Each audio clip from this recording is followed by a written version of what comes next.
सैनिकों को लात मार रहे थे और आधी तरफ मेरी कविता सुनाई जा रही थी। वो हिस्सा सुनाता हूं मैं आपको।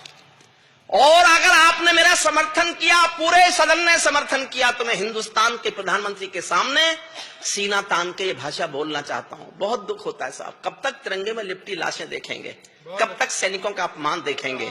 तब मैं 4 लाइन पढ़ता हूं, देखना चाहता हूं ये सदन कितना समर्थन करता है। भारत माता का बंटवारा है जिनकी अभिलाषा में, वे समझेंगे अर्जुन के गांडीव धर्म की भाषा में। फूल अमन के कभी नहीं खिलते कायर पर पार्टी में, नेहरू जी के श्वेत कबूतर मरे पड़े हैं घाटी में। दिल्ली वालों, अपने मन को बुद्ध करो या क्रुद्ध करो, कश्मीर को दान करो या गद्दारों से युद्ध करो।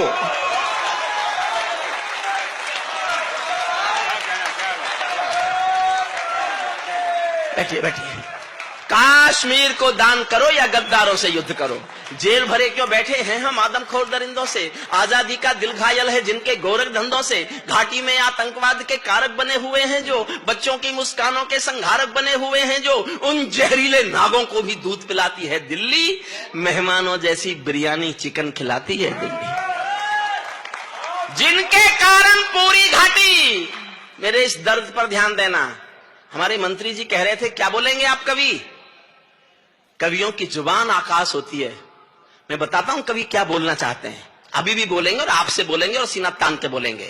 जिनके कारण पूरी घाटी जली दुल्हन सी लगती है, पूनम वाली रात चांदनी चंद्र ग्रहण सी लगती है। जिनके कारण मां की बिंदी दाग दिखाई देती है, वैष्णो देवी मां के घर में आग दिखाई देती है। उनके पैरों बेड़ी जकड़े जाने में देरी क्यों है, उनके फन पर हेड़ी रगड़े जाने में देरी क्यों है।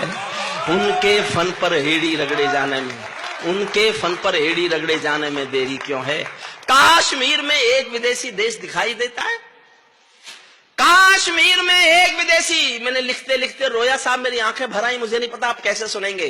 कश्मीर में एक विदेशी देश दिखाई देता है, संविधान को ठुकराता परवेश दिखाई देता है। वे घाटी में भारत के झंडों को रोज जलाते हैं, सेना पर हमला करते हैं, खूनी फाग मनाते हैं। हम दिल्ली की खामोशी पर शर्मिंदा रह जाते हैं, भारत मुर्दाबाद बोलकर वे जिंदा रह जाते हैं।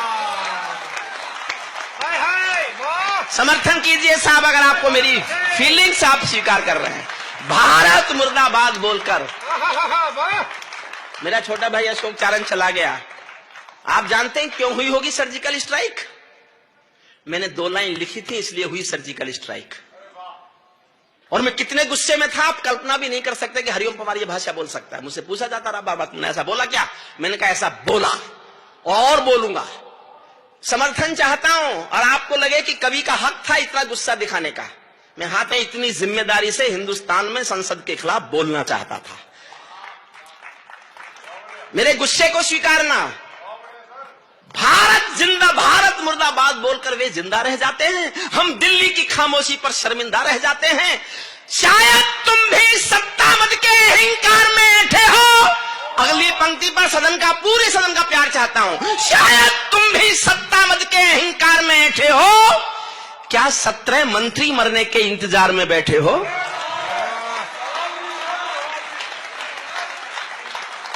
क्या 17 मंत्री मरने के इंतजार में बैठे हो? सेना पर पत्थरबाजों को कोई इतना समझा दो। इस साल की मेरी सबसे अच्छी पंक्ति पढ़ता हूं, प्रवीण शुक्ल को समर्पित करता हूं। समझ जाओ तो फिर तालियां मांगता हूं, क्योंकि हिंदुस्तान का एक रोग ही हो गया है कवि सम्मेलन का कि तालियां ही कविता का मापदंड हो गई है, जबकि तालियों से कविता का कोई लेना देना नहीं होता। मैं चाहता हूं उठे तालियां, आपकी पंक्ति समझ में आ जाए तो। सेना पर पत्थरबाजों को कोई इतना समझा दो, ये गांधी के गाल नहीं है उनको इतना बतला दो। ये गांधी के गाल नहीं है उनको इतना बतला दो।